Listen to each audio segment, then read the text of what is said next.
Good afternoon, evening, ladies and gentlemen. And before we do our roll call and call our meeting to order, I guess we have to call our meeting to order. I guess we have to do the roll call first just to start the meeting, right? So we can have a roll call, please. I'll do the roll call. Mr. Demakia? Yes. Mr. Fallis? Mr. Smith? Present. Mr. Sturgill? Yes. Mr. Williams? Here. I need a motion to appoint a pro tem treasurer for this. I move that we appoint Mr. Demakia as treasurer pro tem, since he's vice president already. Is there a second? I'll second. Discussion? Roll call, please. Yes. Yes. Yes. Yes. That is done. And at this stage, we'd like to have you stand for the pledge. I pledge allegiance to the flag of the United States of America and to the republic for which it stands, one nation, under God, indivisible, with liberty and justice for all.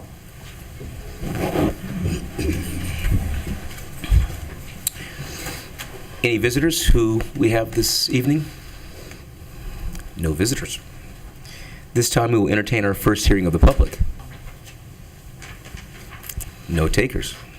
Be quick. It's going to be a quick meeting, Tony. You I need a motion to amend the signed minutes from regular board meeting held on Monday, March 17th, 2014. Motion to approve. Your motion to amend or approve? Amend or approve. Yes.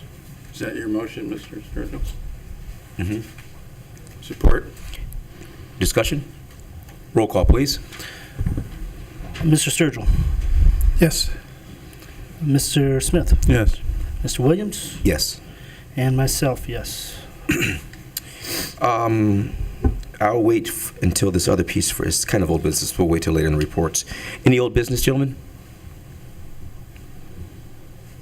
If we could move to the report and recommendations of the treasurer. How are we to expedite that? There is none. There is none. Let's move on. Report and recommendations of the superintendent. Okay, you have to have the public hearing for the calendar, and very quickly, all that is you have to have a public hearing if you're changing your calendar. We are not changing our calendar. We are not reducing hours. We are not reducing minutes. We are keeping the 184 days that we've had for a number of years, of which 180 are student days. The other 4 are teacher days and 2 parent-teacher conference days. So the calendar will be remaining the same. The difference will be the starting dates, because obviously they move every year depending upon the dates where the school is. So, But it's also in hours this year.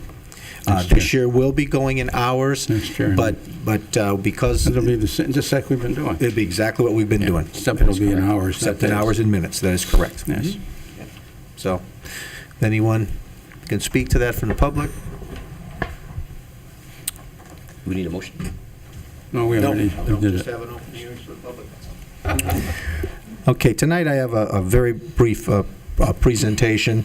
To explain what this is a number of, or the Superintendent's Association or of Lorain County wanted to judge where the public is on a number of things. So what they had done, let me find it.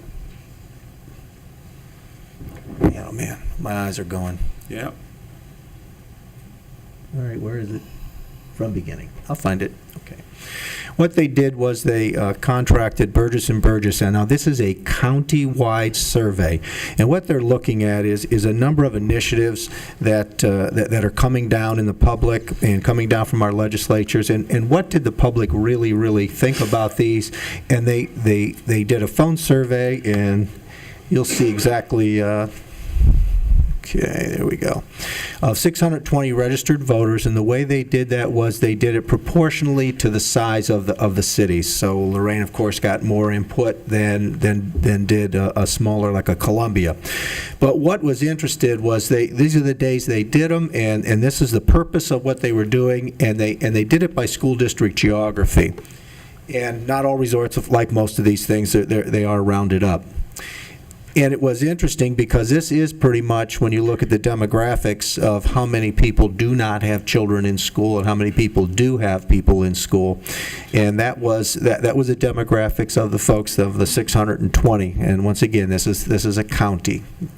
What was interesting was this is that 60% believe that their school is giving them a B or better for the most part, and very few in the countywide went with the lower grades.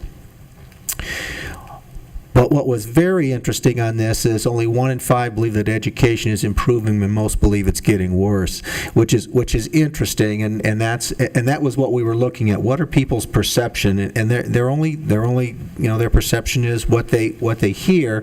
And remember that 75 or 76% of these people do not have children in school. So there's the engagement piece that this board has talked about. This was very interesting, too. What was the least important indicator of what a high-quality education is? And what was very interesting was state rankings in sports and extracurriculars on what a high-quality education was. And actually, the high-quality teachers came out as the highest. So basically, what we found in this survey was only 61% do not believe increased state testings help students. And they disagree that the policy decisions made at the state level are in the best interests of our students. And 69% believe that scores from one test should not be used to evaluate teachers. And 70% agree that students, teachers rated on grades along with test scores. And that's a perception that we wanted to see what actually do people feel on that. What was interesting also is there's a large support for preschool programs, especially for students that are in poverty, and that there was a pretty large amount that would support that, but it was split about 50-50 there, because you can see where that lies, which is interesting. We want it, but it's always a challenge to pay for it. So that's basically one of the things that they ask about. What our concern was, do people really know their tax dollars are going for the online or the charter schools or the community schools? And this is quite interesting as you can read these. And this is of the survey, that what they found when they did this is a lot of folks really don't understand that concept, that their local tax dollars and that is really to help support that. Now, this is the impact of poverty. The PISA, the exact title of that is a Program for Instructional Assessment. And it is when they say our kids are not as smart as the kids in Denmark, and you hear all those statistics. Well, if you look at this is basically PISA results on literacy, and this is by poverty. If you have a 0 to 10%, when you take those school districts, we're number 1 in the world. If there's a 10 to 25%, we're like number 3, behind Korea and Finland. If you go down, oops, went too far. If you go down to 25 to 50%, we're a little bit in the pack. We're above average, though. But then when you get down a little bit lower, you can see where the struggle is, which begs the whole concept of you do need the early literacy and you do need the preschool programs. The next one is the poverty rates of the PISA participants. Now, not all countries test all their students. Only in the United States of America do they do that. So when you're looking at the top ones, which is Denmark, Finland, Norway, you can see that the United States is well over 20%. This is country in the whole entire country on that, which is really interesting because it does show that we are doing a pretty good job on this. Not as well as we can be, but we're doing a pretty good job nationally. So, is there anything in the survey that surprises you? And does it reflect the view of what you believe? And what's a takeaway? And if you were in my shoes, what would you respond to what the community is telling you? And from a countywide perspective, what should be our focus and our next steps? And this is some of the discussion things that we've had around. And our next step is this, which we're going on to the next step. We have begin talking to other superintendents and boards across the state on some of these things. I have a little white paper here I want to pass out to have you take a look at, which encapsulates all of this information. And then some of the boards are looking at a resolution, and we'll be doing a big presentation at the Chamber of Commerce in May, all the superintendents. Because what we're looking at is a local control and some of the issues that we're dealing with, and it's not just in Ohio, it is nationally. But it was interesting to find out in the survey, and I'll share the little more in-depth part of the survey, that people really aren't aware of what is taking place, especially in the last 4 to 5 years.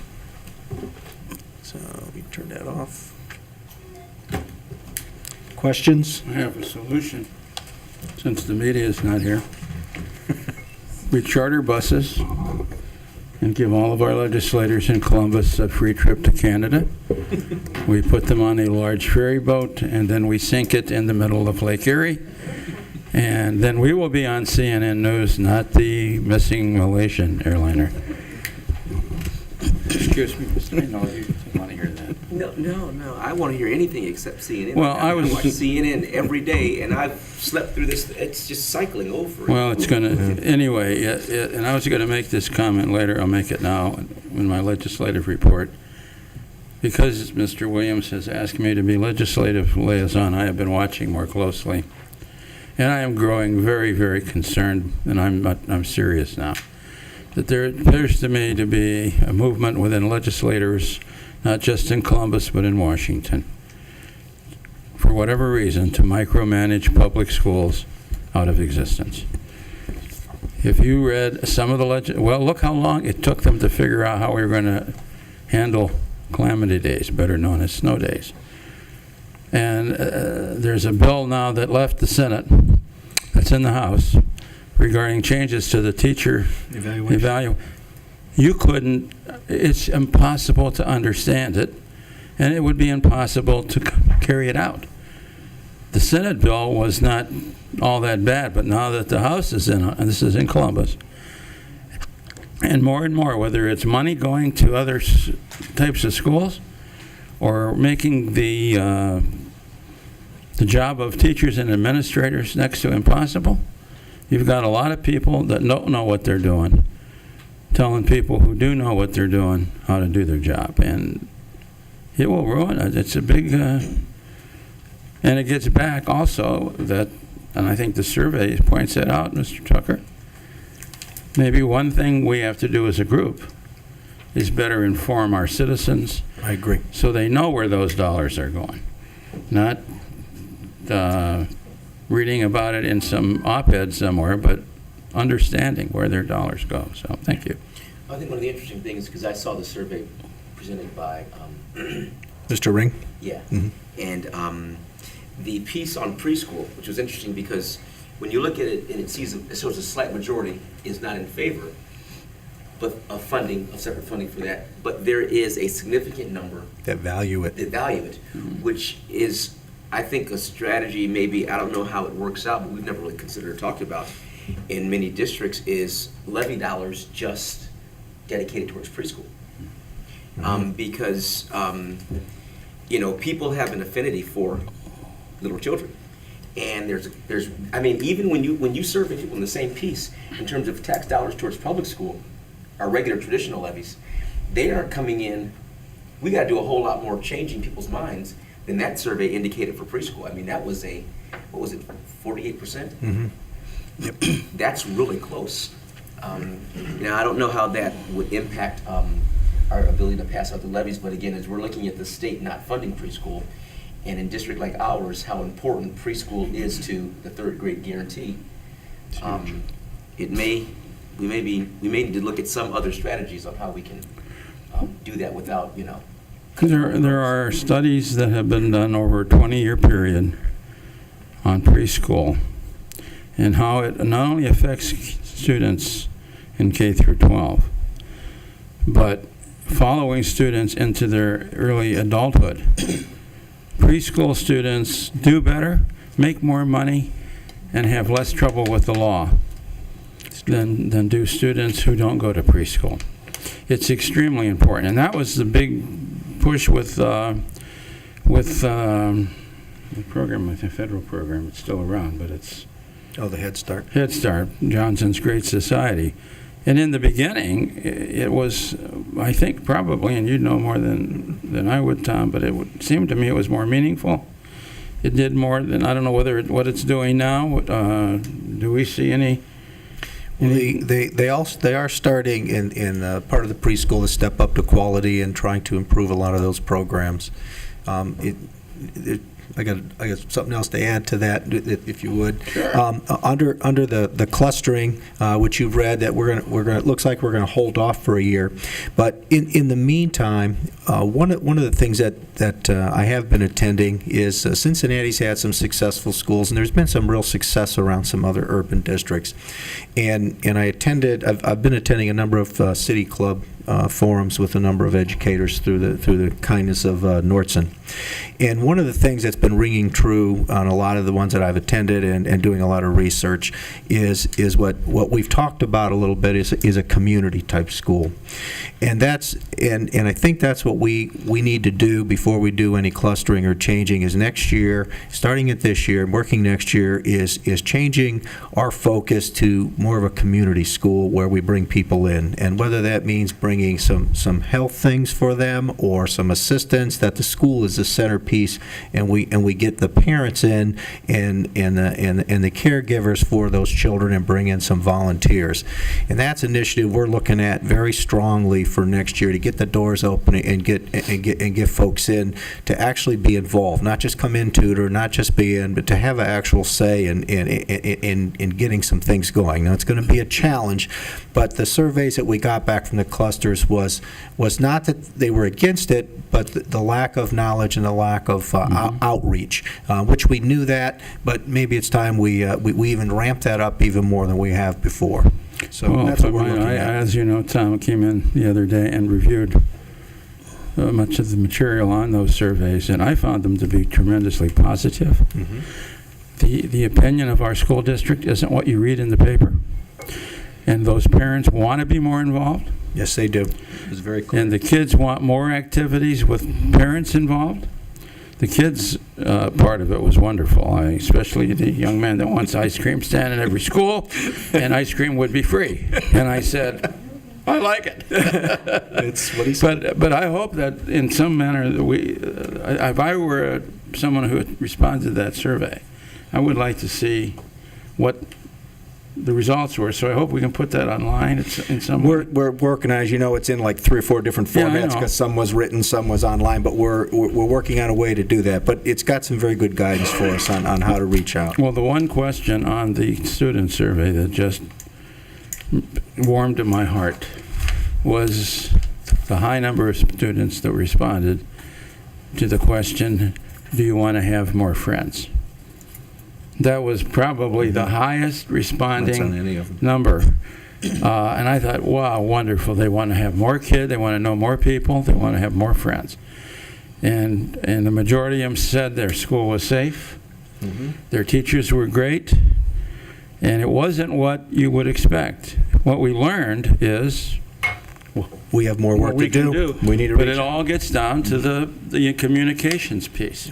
Nobody came out, well, maybe there was one or two, but came out and said no. They just said, basically, we don't have enough information. Right. And so maybe it will be postponed for the year. Maybe that's the best thing right now, but doesn't mean it's gone. And I would be very, in your responses, because you're the one that's going to get most likely to repress and all, is the positive responses and the fact that there was more indication that we just need to slow it down and get to the talk to folks us during this next year. and get them involved. Most people want to visit their schools. They want to, once you know what the matching is going to be, then kids can go back and forth. But I thought it was a wonderful, I was totally shocked. I was expecting to see doom and gloom, and it was just the opposite. It was not that. And we had 500 and some parental responses, and every child, so we had thousands of student responses. 1,310 children responded and answered all the questions online, That's a lot. including kindergartners. and it was almost, it wasn't quite even. The biggest percentage was in the third, fourth, right, fifth, middle grades, the middle grades. But it was a pretty equal distribution among grade levels. And so when you get kindergartners responding, and they're placed, they may be around for the next 12 years. Okay, thanks. Not to digress or get back to the original conversation, but, that survey, number one, I don't think there were any results that were alarming to anybody that understands education or No. pays any attention to education. The thing that was alarming to me when the first time I seen it was that almost 77% doesn't have kids in the school buildings. And that is very relative to the large number of folks that go out and vote for levies as well. Yes, it is. And we could talk about communications, and we could talk about, marketing your school district, and we could put billboards all over the place. But it's just like you have a conversation with any one parent that, again, perception is a lot of cases 90% false, but 100% of the people believe it. And, how do you get past that? And I think we've come a long way. But again, any parent I talk to that fears putting their kid in our school district or some other public school district, I tell them, if you really want to know what's going on in that building or that classroom, take the time to go over, visit that principal, set up a time to have a walkthrough of that building and actually see what is going on so that you understand what reality is versus the perception that you may read in the paper or see online, whatever it may be. But I think the root of the problem is, again, educating our community. And here's a great example. We have 2 board meetings a month at the minimum. We televise every single one of them to try to inform the public. I mean, that was our whole intent when we made this. We wanted to televise these meetings is so that the people that can't be here physically, they can at least watch it on TV and get a better understanding of what we're dealing with and what we're talking about. And this is our forum to try to educate them. And people do watch it because I talk to people all the time. But again, our doors aren't being flooded with community members that want to know or ask the questions or get a better understanding of what is going on in our school district. We could put survey after survey after survey, but we really do need to get the folks involved in this system and get a clear understanding of what our children are faced with and what they're dealing with, because there are a lot of great things going on in the classrooms. And I mean, that's what they need to understand. Like I said, I think we all understand that, but I guess the question is, how do you get out there and actually inform the folks that aren't interested in being informed? And that's the challenge we face with. Yeah, another point with the survey, I think Tom had the information. With the phone survey, you're going to get not a whole lot of participation. I think the participation rate was 29%. I think that's Of about all right. the calls that were made, 29% actually were surveyed. So, and that's not us. That's nationwide. That's nationwide, right. And again, it always drives us to be looking at how do we get the most accurate information. And what used to work in terms of phone surveys. Yeah. I mean, if we were making a decision on putting a levy on, we couldn't use that because that number just isn't.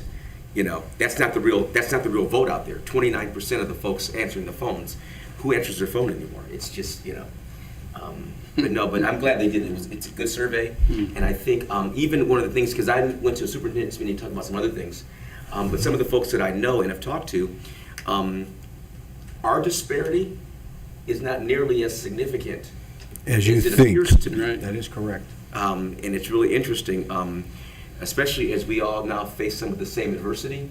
Yes. We're really focusing on how much of alike we are. Everybody finally is catching up to Lorain City School The past few District. years, we were like, Pioneer. yeah. Right. We don't sell the greatest thing that we've gone, and we are a microcosm of the real world. I've heard so many graduates say how pleased they were that they went to Lorain schools because they were ready for the world when they got into it. One young man who had just graduated Annapolis was headed down to Pensacola to become a jet pilot, Southview graduate. Said, "Don't you ever be ashamed that you went to school in Lorain. I'll tell you that when I got to Annapolis and started meeting people, I was used to meeting and having relationships with people who didn't look like me. But a lot of those guys who came from upper income, never went to anything but a private school, did not know how to communicate with someone that didn't look like them. Well, our kids know how to do that. And Tom, I really, we have a TV station, a print shop, a Facebook. We have all those tools. Maybe you ought to maybe for next year, get the kids involved in marketing. That's what we're working on. Because with that. Because they are the salesmen for the and district. if you're looking for money, I would suggest you have Rachel check out the Charles Stewart Mott Foundation, because they are really big on community education. So where you'd have people coming in to the classrooms. A lot of our veterans want to come in. And that, I think you've already started that. Kids love to hear from one of your relatives, Tony. A number of years ago, I had the pleasure of hosting at Lorain Middle School. Carm Januzzi, I believe she's an aunt or cousin, or she's a Demakia, correct? And her husband, now passed away, talked to those kids about his time in World War II. And as we were walking up the aisle in Old Lorain High Auditorium, she tapped me on the shoulder and she said, I've heard so many bad things about this place. That was back when the rumors about Lorain Middle, it was, I think you were teaching down there at that time too. She said, these kids are no different than we were. No, they're not. Oh, everybody should come in here and see this. And I said, yeah, they should, because it isn't any different. It isn't. So, move on. Okay, under Personnel Matters A, recommendation of superintendent. I ask for approval of item 1, the discontinuances as listed. Item 2, new appointments. That's the last media clerk, so now we have media clerks in all of our elementary buildings, so we have libraries working now. Approval leave of absences, item 3, as listed. Item 4, it's the last of the supplementals for the spring sports. So I ask for approval of personnel matters items items 1 through item 4. Motion to approve items 1 through 4. Support. Discussion? Roll call, please. Mr. Sturgill. Yes. Mr. Smith. Yes. Mr. Williams. Yes. And myself, yes. Okay, personnel matters A, ask for approval of item 5, consider of the OPSI 377 contract. So I'm going to do these one at a time. So move. Second. Discussion? Roll call, please. Mr. Smith. Yes. Mr. Sturgill. Yes. Mr. Williams. Yes. And myself, yes.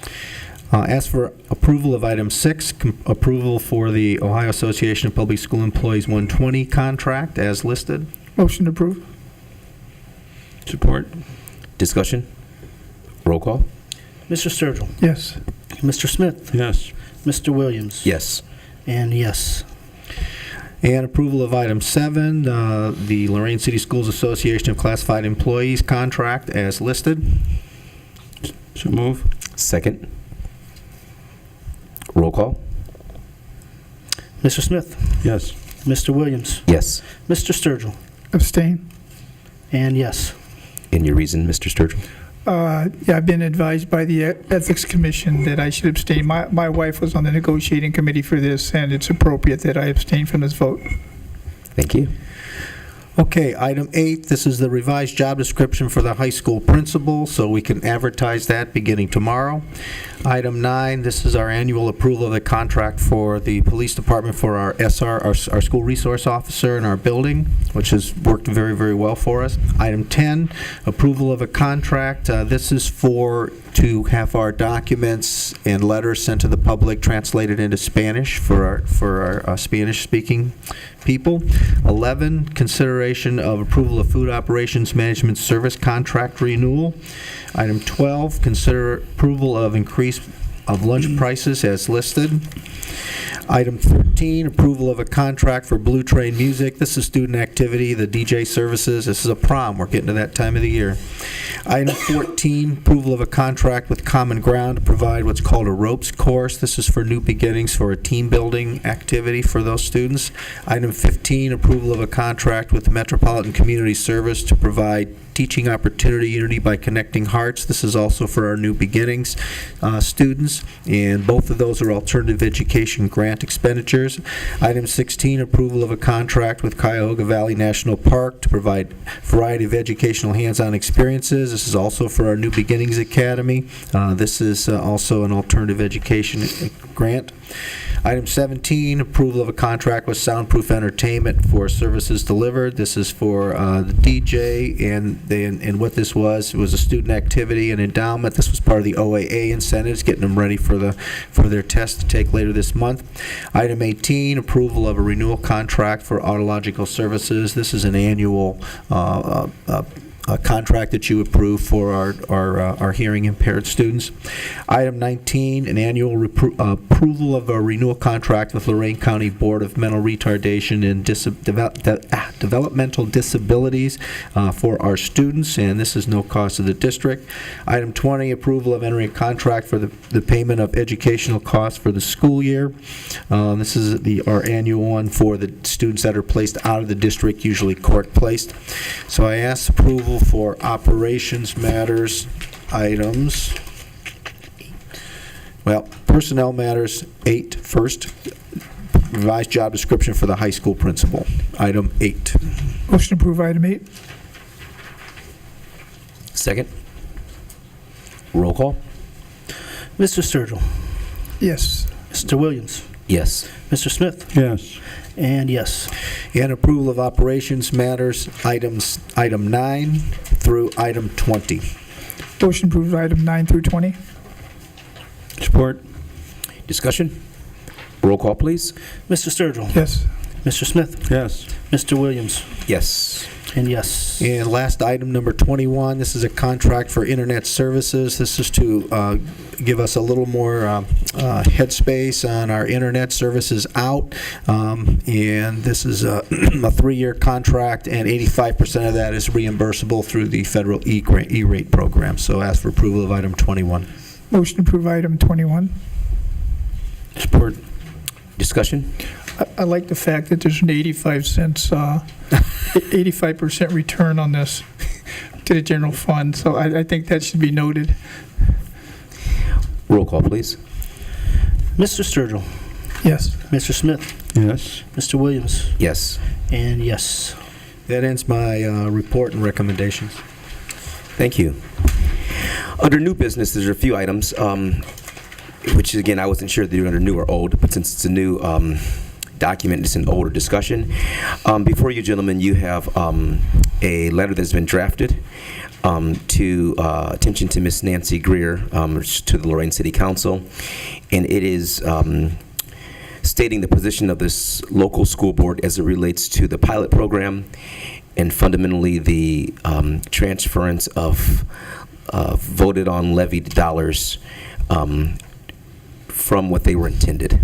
This is what we've discussed over a number of weeks, and I think we've, with clarity, unanimously determined that it is not in the best interest of children in this district to have those monies diverted to other places, nor is it what we believe is reasonable to voters who made their choice and now sometimes have those choices negated.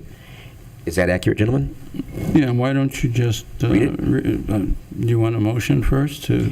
Yeah, can we have a motion? Because we need to do this as a resolution. This is coming from the treasurer's desk, but in the final paragraph, it states clearly it is the position of the Lorain City School Board of Education, and through legal counsel and otherwise counsel, we've determined that there should be a resolution from the board that places this into the record. Then I move that the letter that was composed by Mr. Weber on our behalf be a resolution to notify City Council of our decision not to support their program to divert taxes. Okay. I'll second it. Any other discussion? Just so that everyone understands, is I think you want you to- this is not an I thought it was abatement you program. deliver. The businesses, there are two It's okay. items on City Council's agenda tonight to create one of these tax diversions. One of them is already opened and doing business. It's the Gen Fed Credit Union at the south end of Oberlin Avenue. The other business on the agenda, the board, not our agenda, City Council's agenda tonight, is the land that will, about a year from now or so, become a Taco Bell. A number of weeks ago, City Council acted on another piece of property which is now opened and doing business. It's the Family Dollar store at 21st and Levitt Road. The owners of those properties do not get a tax abatement. The money, and I don't know, let's be fair, the money is only taxed, new taxes that come about because of property improvement. And Mr. Giardini, if I say something, you please. So we're not talking about existing tax dollars. But for every $1 million, for every dollar of tax improvement, we lose money that voters voted for our children. And we're not the only organization. The Lorain Public Library will lose money, Lorain County Community College, Murray Ridge, all of the Board of Mental Health, all of the agencies that collect property tax from inside the city of Lorain, specifically the school district. So all City Council is doing is taking money meant for others and taking it for themselves. And that's my biggest gripe. It's not even saving the businesses a nickel. Well, and again, we're very clear. We're partners with the city. They are not our enemies. What's generally good for the city is good for the schools, and vice versa. So we expect that this difference of opinion partially is based on our fiduciary responsibility as it relates to being a trustee, a board, a elected official to protect the integrity and the as it relates to Lorain City School District. So sometimes our responsibilities cause us to have a difference of opinion, and that's simply what this is. And we've had some conversation on Mr. Tucker's in frequent conversation with the mayor. And we knew this was going to be a little touchy. I think they anticipated that coming in. And again, this is simply a difference of opinion on this particular issue. But we fully support the city moving forward, and whatever we can both do to better service our citizens, that's what we intend to do. As long as they're not taking money from our kids. So with that being stated, there is a motion on the floor, and we have a roll call.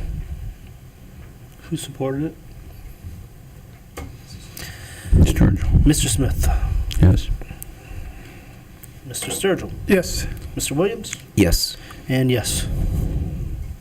And then another item of new business, which is more of a clarity issue and correction. Some weeks ago, this board had a discussion as it related to legal fees, and it's been an ongoing discussion, something that our board visits every year. And we're always trying to make sure that we are being cost effective, and also making sure that we are representing the finance of the district and the integrity of the district. And it's been a question, and I guess it's my particular interest, not just as a board, but what floats out in the community, information, misinformation. There was an article that appeared in the local newspaper around the middle of March, and quite frankly was just inaccurate. And it did not represent it misrepresented what was going on. And I think that we, as an obligation to the district and all of those who work with the district, need to provide some clarity there. So I know Mr. Tucker, they're working on a press release, story, whatever, to address that. And we want to make sure that we do that. That's in fairness to the district and all those who serve the district. The other piece is, so people are aware, we did a RFP, a request for proposal. We have not placed our legal services out for bid. That is the board's privilege to determine how it is represented legally. It's kind of like, we don't bid our doctors out. I don't bid my surgery expenses to the lowest bidder. Nor is it just a real convenient piece where we can look at hours and it's far more complicated than that. And so, though the media isn't here, which but this will be, but we feel an urgency and not waiting to release this. So, and I know Mr. Giardini is here. Even as it relates to legal counsel, we use multiple legal counsel, have always in the past, and anticipate going forward. There are folks who have specialties and expertise in certain areas, and we utilize those. I think that's been the history of this district since long before I was here. And it seems to be a practice that has served us well. So the amount of legal fees that we have paid to date in no manner reflect the money that has been paid to Mr. Giardini or his law firm. In fact, probably a majority of those, based on what we've been dealing with taxes, have been consumed because this is the time of year where that occurs. So if Mr. Giardini, and I know normally we don't have you speak, but since you were directly, I think, impacted by that article, we would give you some time if you wish to address that, or you can wait at another time. It's strictly up to the board if you felt it needed to be addressed, fine, if not. Again, there's, and perhaps we can do that at another meeting where we have the documentation in front of us, where we're looking at the docket of legal cost. And it's good for us also to go through and see, well, where are these legal fees paid? And I know one of the responsibilities of Mr. Giardini is to oversee some of that with other legal firms, and we've appreciated that. Also, our superintendent has the privilege, and our treasurer in certain areas where we need special counsel, they seek that out and they work in concert with Mr. Giardini in doing those things. So we are not disappointed with our legal representation. We are not disappointed with the outside counsel that's brought in who has areas of expertise. And unless somebody on the board has a different opinion, we will always review contracts. We think it's prudent and a best practice. And that's what we're supposed to do. That's our job and our responsibility. But we will not allow folks to just take headshots at folks and make accusations and untruths without us addressing them. So we apologize to you, Mr. Giardini, if you've been negatively impacted by that. We know you got thick skin. And again, and to our superintendent, we don't want anyone out there to think that we get bad advice from our administrators, both treasurer and superintendent. So we just want to clear that up. So is that clear now? Is that clear, camera? I think it's also important to note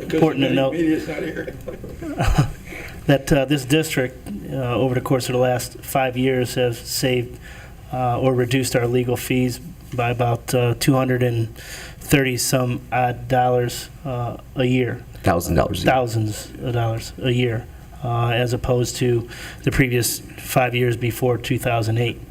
So I think, as a district and as a board, I think we've done a pretty good job of handling our legal fees and reducing those costs, because when some of us, I think Mr. Smith and I came on this board, I mean, this district was spending $500,000 a year on legal fees. And then some. And then some. And that's just being nice.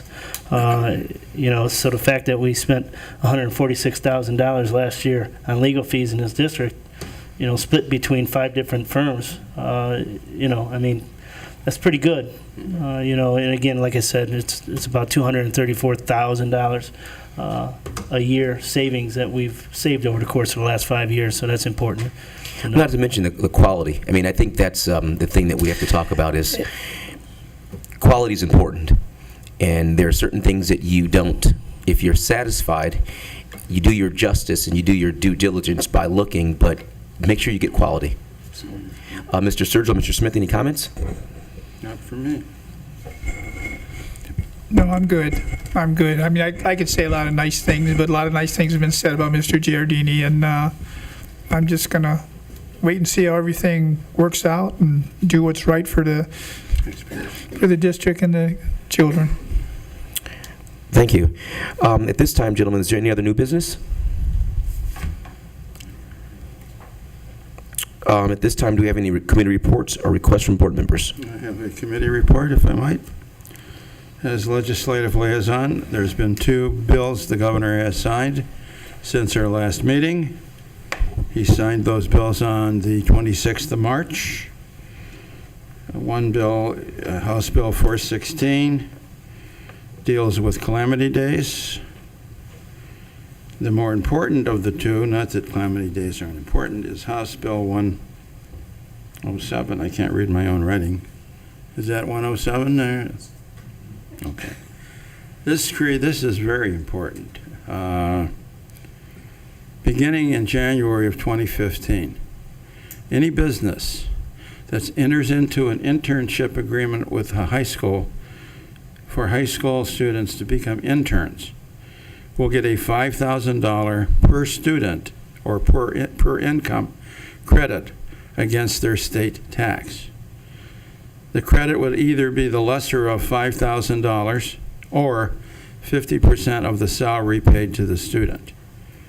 This is what we really need. We really need our students out in the workplace, especially in the last year or 2 of high school. Would you agree with that, Mr. Tucker? Where they can not only find out what the real world's like. And so I was very pleased. That's one piece of legislation I can agree with them on. We will be busy getting that word out through the balance of this year to all of the local businesses. This will be especially good for our career tech. And so anyway, that's one thing I have to applaud the legislature for, but there's others that I wouldn't, but that's okay. We'll take what good things we can get. Thank you.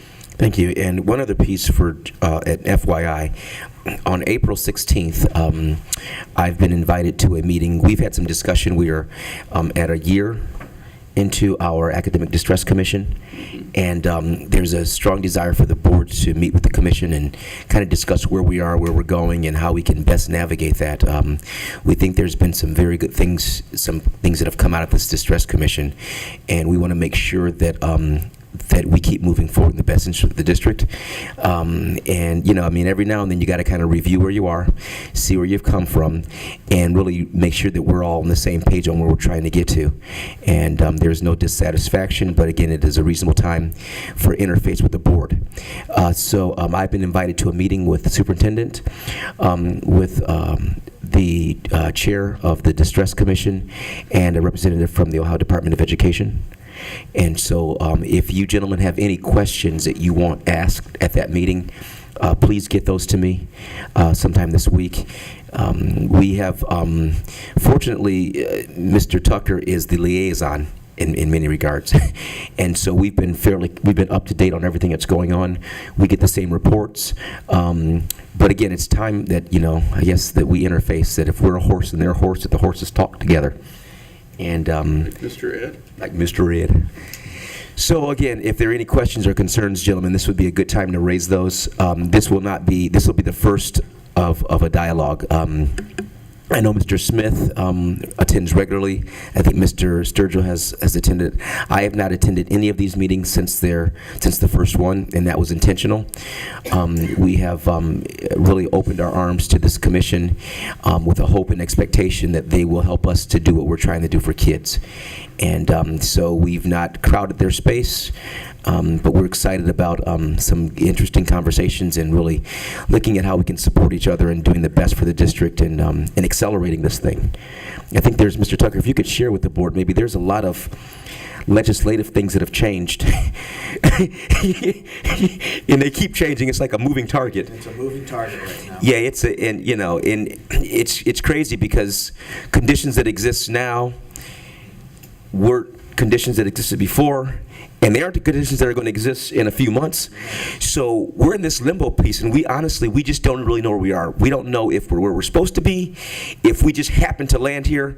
And sometimes when you land in those places, you may be the only entity impacted by that.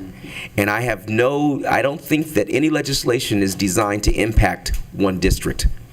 And so when you see those kind of things, it causes for pause and like, well, how do we get here? And ultimately, how do we get out? I mean, that is where we're trying to get. We're trying to get out, right? Yes. And we know that getting out means that we've done the improving we need to do.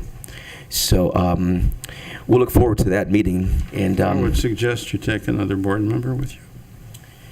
I had thought about that, and here's the reason. Well, I guess we could. Witnesses for one or the other. That's all I'm saying. Well, again, and I think. That you wouldn't tell the truth. No, and Mr. Smith just suggested it. We take another board member. This was a meeting that I was invited to. We asked about it, and I was invited.